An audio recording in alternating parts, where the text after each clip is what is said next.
Talking about my girl, my girl.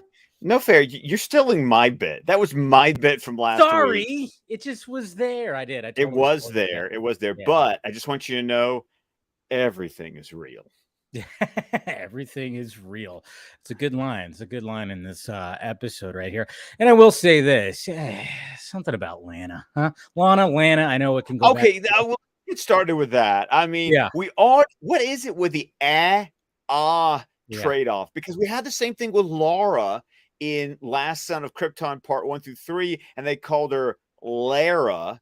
So yeah. now instead of Lana, we get Lana. And I'm like, what is it with these flat A's? I I mean, know. seriously. It is interesting because I think when we first were talking about that episode, didn't we both kind of say it like Lara, right? Well, yeah. Well, because we always say Laura. Yeah. But in the Basically. episode, I made a point. Go back to the Yeah. last Son of Krypton Part 1. I was like, yeah, but they pronounce it Lara. Yeah. But they do the same thing. It's Lana Yeah. instead of Lana. And So it's that's yeah, because when the episode started going, I'm like, oh, they are calling her Lana. Why? And it just well, actually, it's really funny. Depending on the actor, like the pronunciation, like jumps around a little bit you're throughout the correct with episode. that. That is interesting, but I will say there's something about her, right? Right. Yes, She's just yes. got. I mean, yes, we all love Lois. Lois is great, but man, I'm a Lana guy. I guess you could say. Well, see, that was always weird because it was like Smallville. Kristen Kurtz just never did it for me. Mm, But did you ever watch the Superboy show in the 80s? no, I did not. Oh, it was a Salkind production. If you want to talk about being a Lana guy, oh, Stacy Hyduck from the Superboy series. Oh yes. Well, I Oh know what I'm yes. looking up tonight after this. Exactly. Jeez. Because yes, guys, we got Miss Lana Lane. Lana, it's hard to say Lana Lane. I'm just gonna I say know. I Lana. want to say Lana Yeah, Lang. let's I'm just say like, Lana. Let's not go down that. We've been saying it like Lana, so let's talk about Lana Lane. She is back. She is back. She is a fashion designer, and she is with Lex Luthor in this episode that is called My Girl for Superman the Animated Series. Of course, I'm Dave the Film Junkie, and with me as always, Mr. Scott McClellan. How was your weekend, sir? it's been working. Yeah. Been working. But I already I tweeted something and I don't think you saw the tweet. No, I don't think I did. But did you know that Lana and Batman have the same daddy? What? I did not know this. Wait, what? Guess who created Lana Oh, Lang? who? Bill Well, Finger. yeah, Bill Finger, but okay. I was thinking like within the story. I was like, wait a minute, what kind of That's the story are joke. you talking about? No, that's the joke. Okay. Yeah. Superboy number 10 from 1950 was the Hold on, first. hold on. Before you say this, you're pixelating again. Yeah. So let's go ahead and restart that real quick before he starts laying down some pretty cool stuff. So before we start, because we want that. We always when he gives the history right there. And you're back. All right. So yeah, I wanted to make sure I Chris. know, right? This is important. Yes, it's an important little factoid that we're gonna have right here. So go ahead. Okay, Superboy number 10 from 1950. Cover date, it was like September, October of 1950. There was a story called The Girl in Superboy's Life. And that was the introduction of Lana Lang, and it was written by Bill Finger. Nice. So Bill So Finger. yeah, she Thank was you. she was literally the girl next door. Yes. Yes. And then man, when she's a sassy one and she's got some lines. She gets really flirtatious, man, I tell you. Especially in Oh, this oh episode. yeah, oh yeah. They Yeah. make Lana like wow Oh yeah. in this episode, uh, Totally. which is interesting. Because I don't know if that's a personality trait that I'm used to seeing Yeah. with Lana. So it was always interesting that was what they did for her in this episode. I guess it was kind of like their way of like dealing with you know the small town girl who makes it big. She's not going Yeah. to stay, the small town girl. It's not like Annette O'Toole in Superman 3.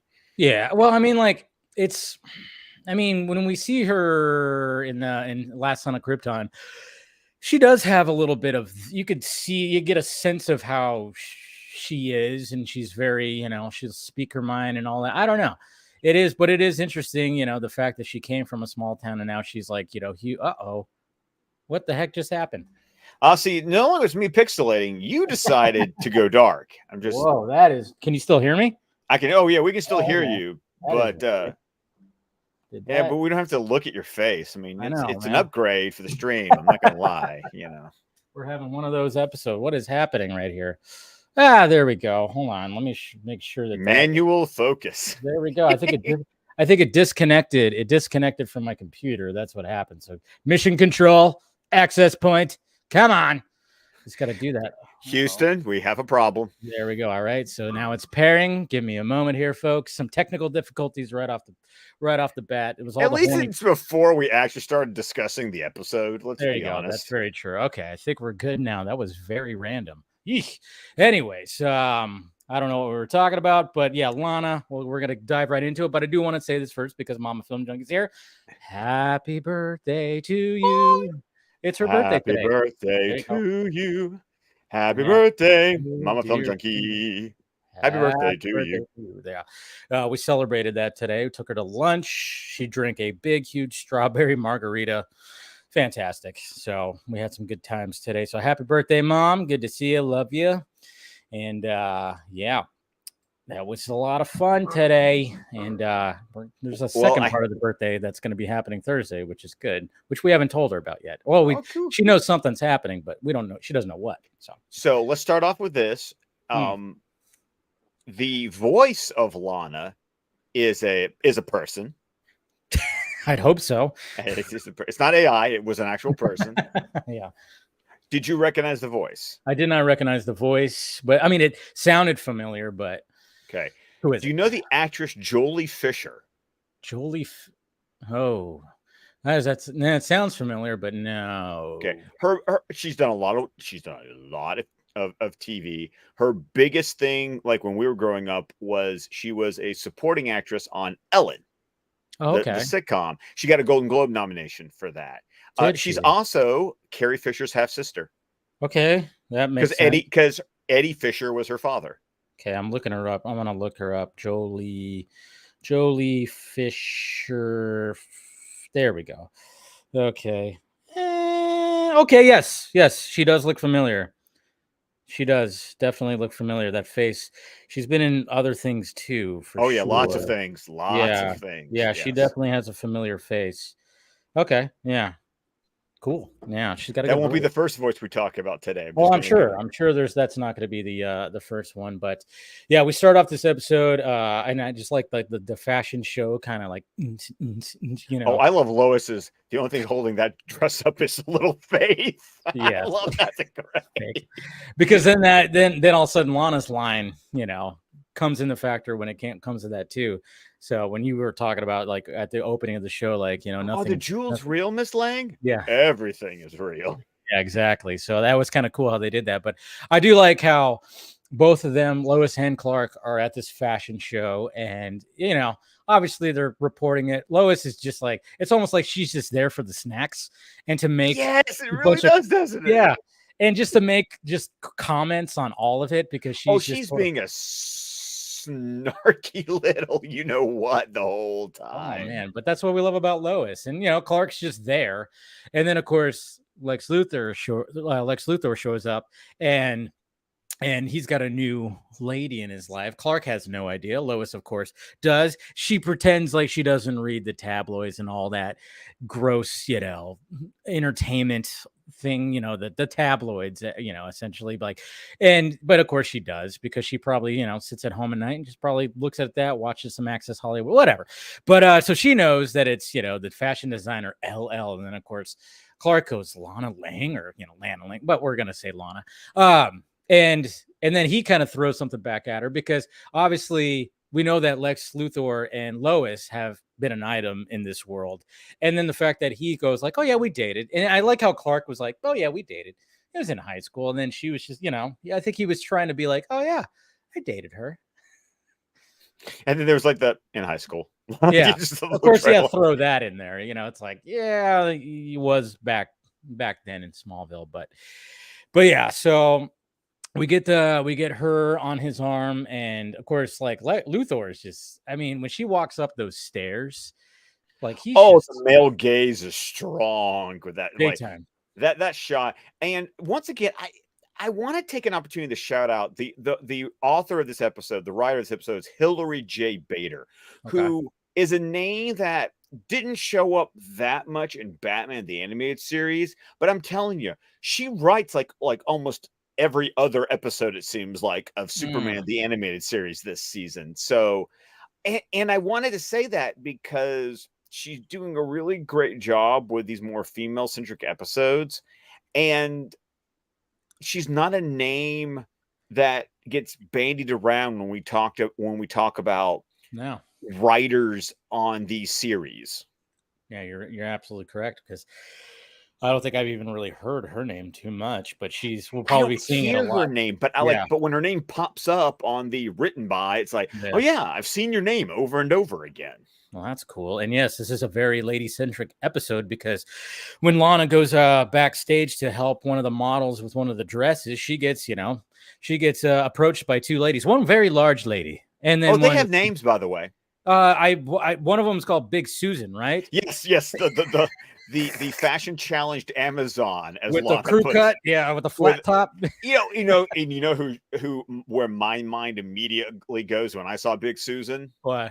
I think about the Nazi lady from Dark Knight Returns issue number 3. Yes. The one with the swastika, 100% swastika boobs. Yes, totally. Yes, wow, you nailed it. You nailed it with that. It totally is that.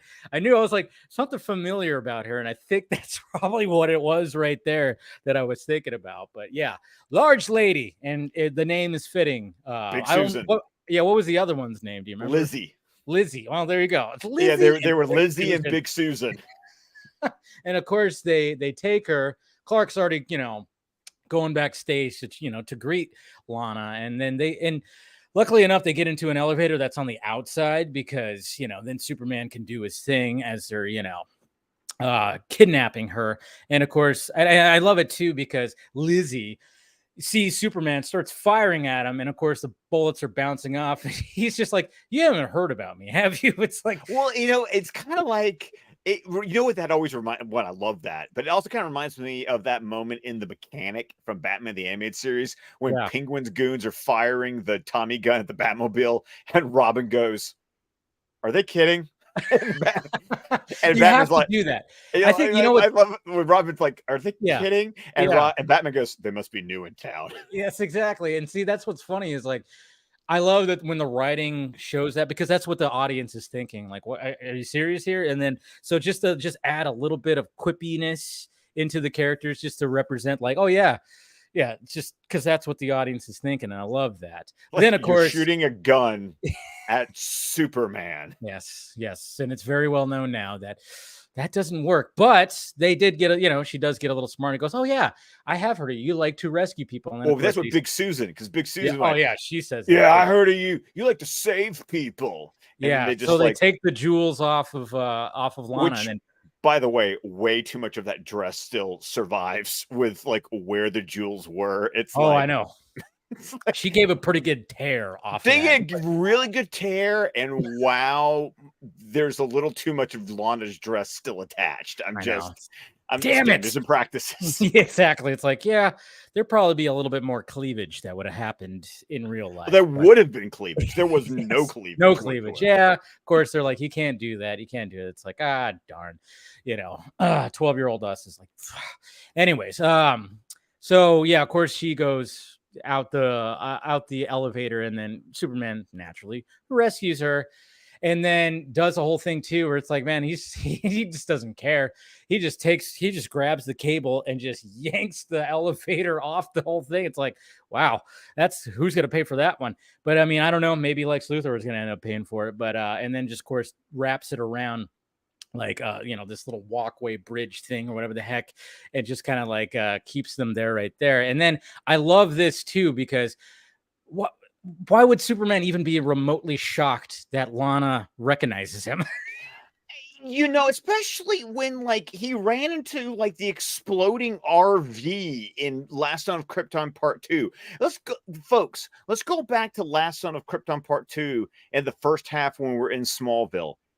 Clark did Jack Diddley squat to try to hide his. He literally told Lana that he had X-ray vision. He literally ran in front of her. He ran into an exploding RV to save that kid. Your exact point. Yes. Why are you shocked that Lana knows you're Superman? And you weren't wearing glasses while doing it there, bud. I mean, you haven't changed. You look, oh man, what the heck is going on with my camera today? This is not good. I'm just laughing now because now it's you being the pain. I love it. I know. I love it. It's like it's weird that my camera is just like disconnecting from my freaking. I wonder why that's happening. I wonder if it's something with my computer, but it's Brainiac. It could be. It's Brainiac that's sabotaging our thing here, but man, that is so strange that is happening. Anyways, and I love how the people who are listening to the podcast later are like, "Oh yeah, shut up. We don't care. We don't see anything anyway." Hey, it's better to watch it visually. It's a treat. Anyways, but no, I just found it funny because he was like, "What?" And it's like, dude, you even look kind of the same. You're just bigger, and it's kind of, I love how she even says it too. Like when they get on that little walkway thing and she's like red, blue, yellow, primary, but very superhero. And then she goes, did Martha sew it? Don't tell me Martha made it for you. Yeah. There you go. It. And then he's like, what? It's like, dude, come on. Of course, like she's gonna know. I mean, yeah. And then of course, yeah, when we find out later when he goes to her apartment, and then he's just like, how did you know? And it's like, come on, dude. But then I love it. She gets just like, I may be gorgeous, but I'm not stupid. The confidence in this woman. I know, right? And then she makes him a root beer float. Yeah, I know. It's like, why not? Superman shows up to your apartment, make a root beer float. If that's what he likes, sure. So of course they talk about and then she brings up that line that she likes powerful men. So obviously that's it's funny because she's saying that to the fact that powerful men is in Lex Luthor, but then she's kind of going, I like powerful men, Superman being actually powerful. So that was like a cool little play on the words right there for I mean, I'm telling you, she is so flirty.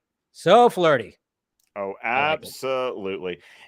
But she also is like, she's digging being with Lex Luthor too. Like it's not because like Superman is telling her, stay away.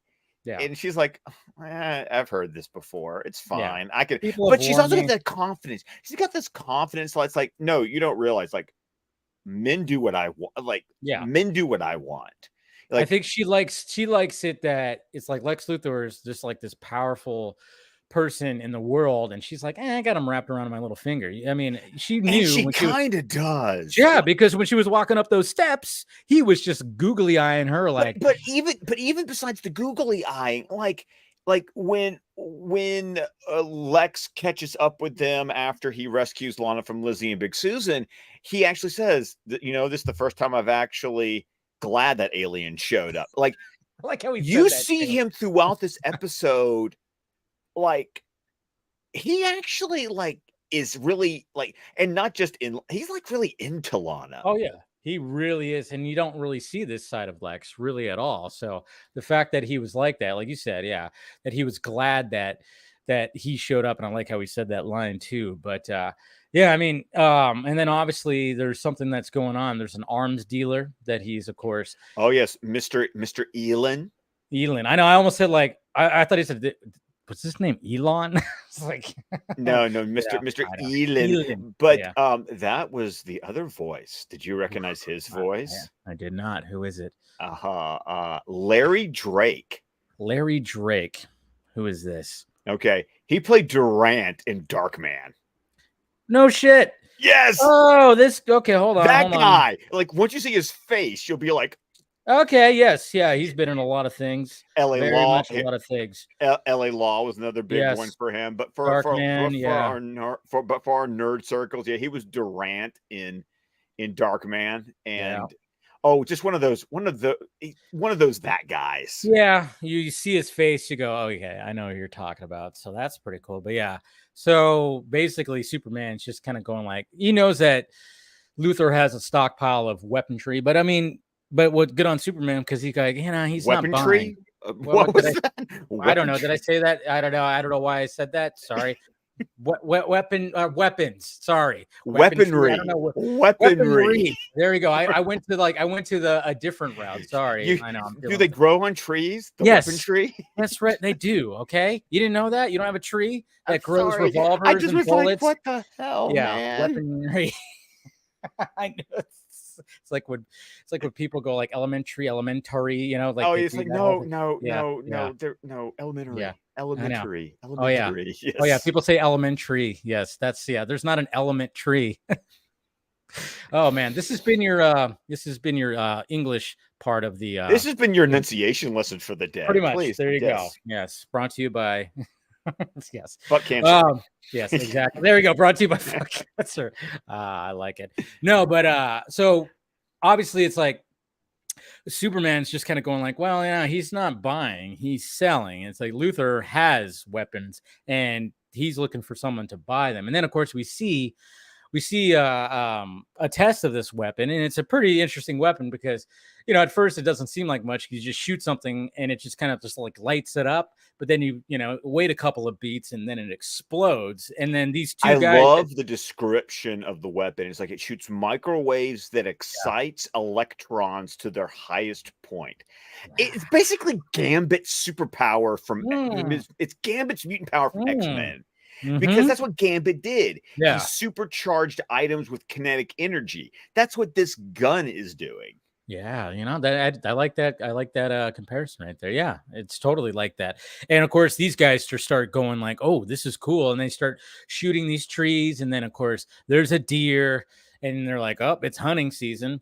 And naturally, Superman. Well, I mean, obviously, Superman shows up because Lana, of course, was listening. I mean, I kind of jumped ahead there, but it's the fact that like Lana, because Mercy was outside of Lana's apartment, saw that Superman left, and of course is going to warn Lex, like, oh yeah, and of course he's pissed off. I like how pissed off Lex is because at Mercy for spying on Lana. Yeah, like that's, and I'm trying to figure out. I want to take a moment here. Okay, what's Mercy's motivation? She's just loyal. She's loyal. There's loyal. Well, okay, there's loyal, but I feel like there's loyal plus I don't like someone else that Lex trusts, or like I don't want anyone inside of Lex's circle that's closer to Lex than I am. Like, that was how I kind of read. I'm not saying that Mercy has any kind of emotional, romantic feelings for Lex, but I do feel like Mercy hates women. Sorry. She might. I don't know. She might. But I also feel like Mercy is like, I'm your bodyguard. Yeah. I should be number one. Yeah. As far as trust or anything else. That's how so there was a jealousy that I was picking up from Mercy, but not romantic jealousy, more like a almost like sibling rivalry. Like there you go. That's a good way to put it. Yeah. Yeah, that's a good way to put it right there. Sibling rivalry. And, so she saw that, told Lex. Lex was pissed. But then, of course, he was pissed at, like, why was Superman at your apartment? Lana played it very well, saying, like, oh, yeah, he was, like, seeing if I was okay. And then, of course, he warned me to stay away from you. And then she plays a whole card of, like, oh, yeah, because, you're a bad boy and I like bad boys kind of thing. So she did a good job with that. But then, of course, Elon. Yes. I almost want to say Elon. Elon. shows up, and then of course she listens, and then of course you see that Mercy saw that she was listening. It's like one of those kind of things. So that's why Superman shows up at this weapons test right here to save the deer first off. And then of course it gets pretty intense. We get a little, Superman 78 vibes here because we get him shooting at a bridge with a train that's going to go. Yes, thank you. I'm so glad I wasn't the only one who got. Oh, there's another thing that happens in this episode too that I'm sure you caught that was like almost like a callback to another version of Superman that maybe you didn't catch it. Maybe I didn't catch it. So interesting. Okay, well, we'll get there. It's a little bit later at the lead and alloy plant. But there's like as soon as that happened, I'm like, oh yeah. No, you're talking about the Fleischer reference. Yep. Okay. Yes. Okay, you get it. You got it. I get it. Yes. Yeah. There's a moment where there's definitely something I was like, oh, that's Fleischer right there. Oh, it's totally. It's literally 100%. Does 100%. It's even the same thing he does. I'll even pull up the shot when we. Absolutely. We'll get to the shot, but obviously we'll do a clip. But and then I'll make sure to go back to the shot where it's just like 100% Fleischer right there. I was like, yes. But anyways, this part is more like Superman 78 because obviously we have a bridge. They shoot. Elon shoots at the bridge, and of course messes up the railing, and then Superman just like wherever they're at, there's some railing right there. He rips it out, goes up there. I mean, it's not exactly like Superman 78 because obviously when he did that, he actually kind of used himself a little bit, to help the train. This one makes more sense. Like this one makes more sense because the weapons test is at an old sawmill. Yeah. Well, of course they would have railing there because they would have used rail cars or to transport the wood from the mill. So he rips the rails out of the ground and puts them in place to replace the part of the bridge that got blown out by Elon. Well, at least this makes more sense that the train wheels would actually roll over the railing rather than what happens in Superman 78, where it's like, it's just going to roll over Superman? Yeah. Well, you accept it, especially in 78. Yeah, in 78, you accept it. You do. But, but then it's like, all right, you better call somebody to fix that or at least, stop trains from going across that after that. But it's kind of cool because, he does struggle. And once again, the fact that this is a Superman that struggles with this. And they show that part where it's like, broken, where the railing that he's holding and the old railing. I like how they like zero in on that with that shot because it's kind of going, and then they show the people inside like what the hell is happening. So it's a cool little moment when it comes to this right here. And like I said, yes, it definitely makes more sense than 78. So good on them. So moving across, let's see, we got Superman is telling Lana, of course. Okay, so this we get a little Batman reference. Well, not exactly Batman, but we do get a little name drop here. I know, we get a Batgirl name drop. I love it because it's the second Batman reference in the series so far. Because the other one being from part 3 where Martha's like, unlike that nut job in Gotham City. So once again, because let's remember, Batman the Animated Series is off the air right now. Like there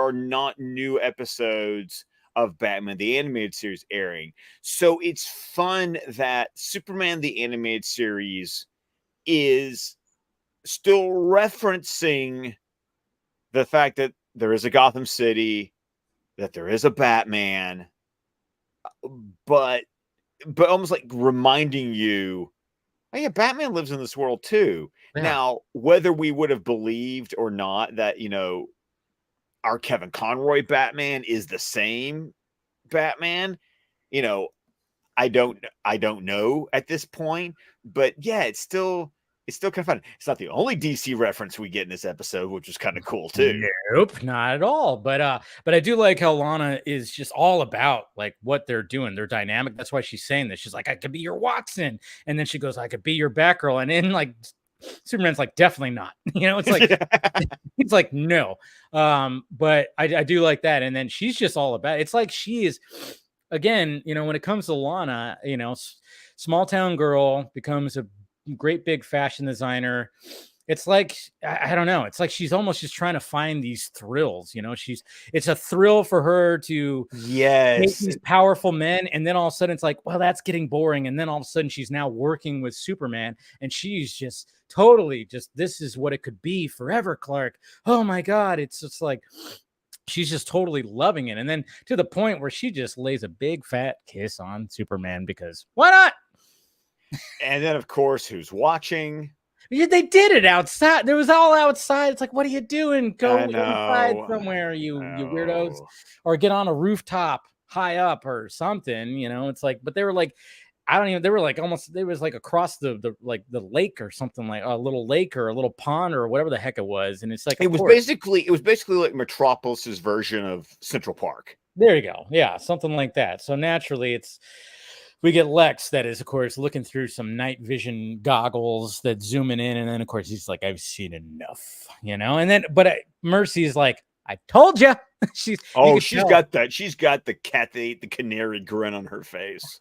Exactly. She's just like, "I tried to warn you," but then of course Lex is gonna play it cool, and him and they're having lunch. They're having lunch and he's just playing it cool. And then naturally, like, he's like, "Oh yeah, we're going to be, we have a little date tonight, Mercy's going to pick you up at 7." And then of course gets a phone call. And, being an audience member, you go, "No, it's okay. He's totally, we all know where this is going," especially if you kind of, obviously if you remember the episode, but even if you're watching it fresh, you're just kind of going, and that's what's good because, Lana's hearing this. And then, of course, calls Clark and is like, "Hey, shit's going down. It's in Central City. That's where it's all." And I love it. It's just like, yes, another little reference. Another reference. And it was funny, too, because, like, when I'm watching this show, I mean, I saw the Flash show in the 90s, but I think probably even watching this episode, my brain, like, didn't quite process that. Yeah. Didn't process Central City, Yeah. But now that we watch it again, we're like, "Hey, cool, Central City reference right there." So, but then it's like, oh, yeah, that's a little too easy. It's like, why is he saying that in front of her? I love like the Clark's driving a car. Yeah, we haven't really seen Clark driving a car, have we? No, not in. Except when he rammed Metallo. Yeah, yeah, that's the only time we actually saw him actually driving a car. So yeah, but she's just basically warning him, like, "Oh yeah, this is happening," and then he's already going, "There's something not right here." So of course he just finds an alleyway. I mean, he kind of almost has to do like a Batman, where it's like, "Okay, I got to park somewhere, change, and then go, be my alter ego here." I love, however, like his car, like because of the retro futurism of the ocean liner deco, that like the car like has a cockpit that opens so him to fly out. Exactly. It's cool. It's a cool little change right there. So obviously when Lana gets into the car, it's not Mercy, it is Elon. Jeez, I'm telling you. I'm telling you. It's because of X. It's because of X. Which I'm never gonna call it that. I'm never gonna call it either. I just love Twitter. I just love making like Prince references and be like the artist formerly known as Twitter. There you go. I like that too. That is pretty good. See, Elon, the actual Elon, should actually say something like that. You might actually enjoy that. Anyways, let's not talk about the craziness that happens over there. But yeah, so he picked her up right there. And then of course we get to LexCorp lead and alloy plant right here. And it's like, at first, the first thing that you think of is like, oh shit, it's lead. That's not a good thing. Okay. I want to stop right there. Okay. So this was a question, because it's not like we had the Superman 78 interview where, yes, Superman, tell Lois all the things that you can't do, and so she can publish them in the Daily Planet. So I'm sitting here going, just go with me here. I get it. How does Elon, and I'm sure he would know because Lex would know. Yeah. How do they know that Superman can't see through lead unless we just use the scientific process of, lead blocks X-rays. That's why you wear like a lead vest when you go and get like, No, you ever go to the dentist and they do Yeah. the X-rays? You have to wear the lead vest Yeah. because lead blocks X-rays. So unless we're just taking a scientific, connect the dots of, oh, if he has X-ray vision, then lead blocks X-rays. I think it could be a little bit of that, and maybe a little bit of a little piece from home when. But wasn't the okay? Good question. Kryptonite. I went there with the kryptonite and a Mhm. little piece of home, but wasn't the Tyrannosaurus Rex with the camera? Wasn't it? No, because he saw. No, you got your point. Because the T-Rex was still working Yeah. when Lois shot the 3-pointer and put the kryptonite in the cup. That's right. So I think it's a little bit of both, maybe. Yes, yeah. No, but it's a good question though, because I was thinking about that too. Because I'm like, yeah, there wasn't a moment where she was standing behind that thing and couldn't see her underwear, in 78. So that whole But moment. you're right. Luthor would have seen that in Yeah. a little piece of home, so he would have known about lead and kryptonite. So, but that wouldn't explain X-ray vision. But still, radiation, lead blocks that. I think it's just a logical. It's a logical connection to make. It is, and I think we're overthinking it, as we do, because well, of course we're nerds. Of course, we're nerds. We're watching this as 40-year-old men, just going, we have to question it. We have to. That's what we do here on DC Fan-Imated. But let's remember that this Luthor, I don't think the series hasn't quite gone there yet. It really goes there in season 2. Yeah. But we've got to remember that. Okay, I'm going to do a little Luthor history lesson here, because when Lex Luthor was originally introduced, he was a mad scientist. He did not become the businessman until the post-crisis John Byrne reboot in '86. But eventually, this series does establish that while he's the businessman, he still was a genius that built the technology that allowed him to create LexCorp. Yeah. So we have to remember that our Luthor in this universe of the DCAU is a scientific genius. Yeah, like he's a smart dude. He's a smart dude. Yeah, it's not just business savvy. He's also very, very smart when it comes to the science of all this stuff. So we have to remember that. So yeah, just breaking down all that, I think we could just assume it's a little bit of both of like what you were saying when it came to, like you said, the radiation and lead. And then, of course, maybe just seeing that footage of all what happened in a little piece from home. So I think we'll go with that. We'll go with that. And then I love it when he shows up and then he goes like, yeah, you're right. I couldn't see you, but my hearing's real good. It's like, yeah, you got to remember that part too. God, so I love Tim Daly as a smart ass Superman. Yeah, he just delivers the lines so well. And so naturally we got Lana, who's about to just get molten freaking lead just like dumped on her, and that's where we get that Fleischer, like when he just swoops in, uses his cape, because there is a moment in the Fleischer episode where molten. It's the first. Yeah. It's the Mad Scientist episode. It's the first short of the Fleischer series. And he just puts out his cape and just blocks it all, and I'm like, because in that one it's lava. Yeah, it's lava. Yeah, it's lava happening at a volcano. Yeah. Yeah, the base is in a volcano. Yeah. And of course, now I'm thinking is, the dun, dun, dun, dun, dun, dun, dun, oh no, what's the Fleischer? What's the I can't remember it. Oh my god. So many different themes. We were talking about themes on the Vodka stream. But once again, but still a theme that when you hear it and you go, well, that's the Superman theme. Like that sounds like Superman. Yes, exactly. So then of course he saves her from that, puts her in, like, he's like, here, you'll be safe over here. I mean, obviously he explains to her like, hey, he said this right in front of you. I knew it was a lie, so I followed you and blah blah blah. And I'm like, yeah, good on Superman for, good on Clark for, figuring that out. And then he goes, hell, you'll be safe in here. And then of course, like the office that she's in has a bunch of like explosions and explosives and bombs and all this. Basically, it's the arms that he's trying to sell. Yes, yeah, there you go. We found the stockpile. Yeah, there's the stockpile in this land, which is why Elin took him to that one, because he's trying to sell the weaponry. Well, there's the weaponry that Luthor's trying to offload.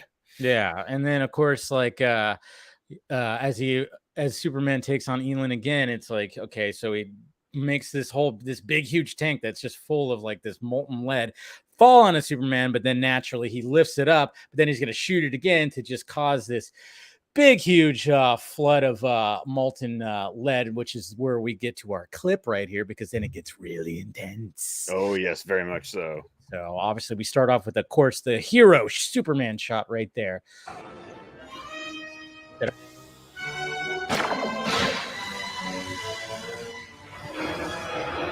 I like this. It's like, oh shit. Yes, exactly. That was like that was the oh shit moment that Superman had right there.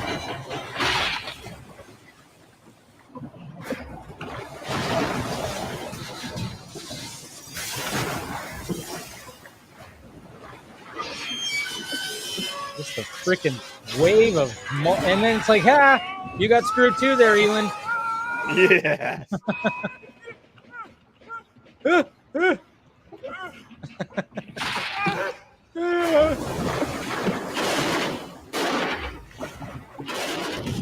Uh-oh. And then, of course, she's like in a nice dress and high heels. Oh, God, yes. Absolutely. Poor Lana. Like, at some point, I'm like, hey, could you ditch the high heels? I know, right? Just take them off. She's a pro. She's a fashion designer. So, you know. I love the score right here, too. Kind of Indiana Jones-ish, you know? Okay, yeah. I like it, you know? There you go.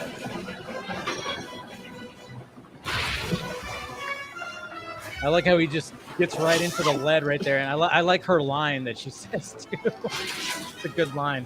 Clark! Ah! Yeah. Lead Man! You're a mess.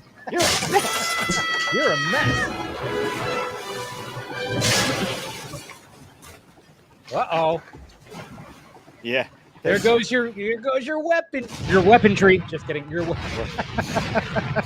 your explosives, your stockpile there, Lex. Dun, dun, dun, dun. Sorry.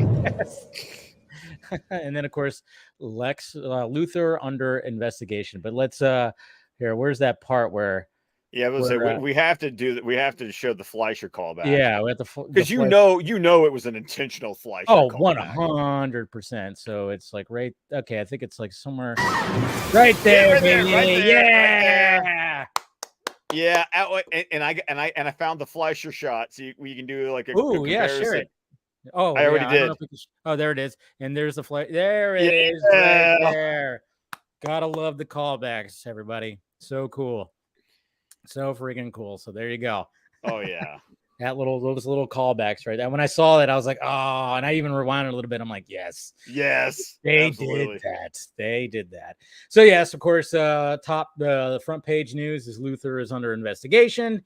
Lana, of course, shows up to talk to Clark and basically say that, hey, she was wrong. She realizes, like, you know what, this whole thing that I was excited about, nah, not for me. Not after I almost got melted by lead. Yeah, so she's just like, I'm gonna go to Paris and do my thing over there, because obviously it's the fashion capital of the world.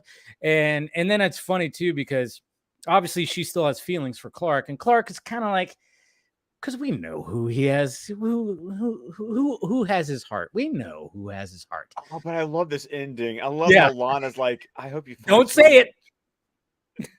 Don't say it, she says. Yeah. But it's just like, I hope you find someone who's quiet and nice. Yes. And then you just hear, hey, Smallville, get over here. And the look of Clark was just kind of like, it's like, yeah, that's not. But I just like how because like, he was like, he almost said, like, that he looks at her like, and he's like, she's like, don't say it, don't even say that. You look at me like a little sister. I mean, yeah, when you have feelings for somebody, you do not. That is the last thing that you want to Oh, that's hear. even worse than getting friend zoned. Yes, that is. Yes, you are absolutely correct. Because at least a friend zone, maybe you have a little bit of a chance. But if somebody looks at you like a sibling, ouch. Oh, you are screwed. You are just, there's no chance right there. But yeah, you're right. I like how she basically goes, I hope you find something, and then she gives a description, and it's That's the exact opposite of Lois. Yes, complete opposite. But again, this is just a great episode. Just a great, fantastic written episode, and a lot of and the good lines animation in it. is the A-team, and yeah. It was all just good. Really fun episode. And, I just like that, we're bringing Lana back, and it was an exciting episode, and we have some callbacks. We have some Easter eggs. It's all here. It's really all here. And, there was Lois at the beginning and the end, which is kind of cool too. And we have these episodes where she's like, has a presence. And when she says, her presence is there, it is very much felt. It's very much Lois making fun of the fashion show, and then of course at the end with all this, I mean, it's just a really well written episode. Good job, Hillary. Absolutely. We like it. So what do we got next week? We actually have the penultimate episode of season 1. Like okay, quiz time. Do you remember what penultimate means, Dave? I totally it's the one before the season finale, right? Yes, it's the next to last. Yes. I was like, oh shit, what did that mean again? And then it hit me. I was like, oh yeah, it's the season finale eve. Yeah, season finale eve. Yes. Yeah.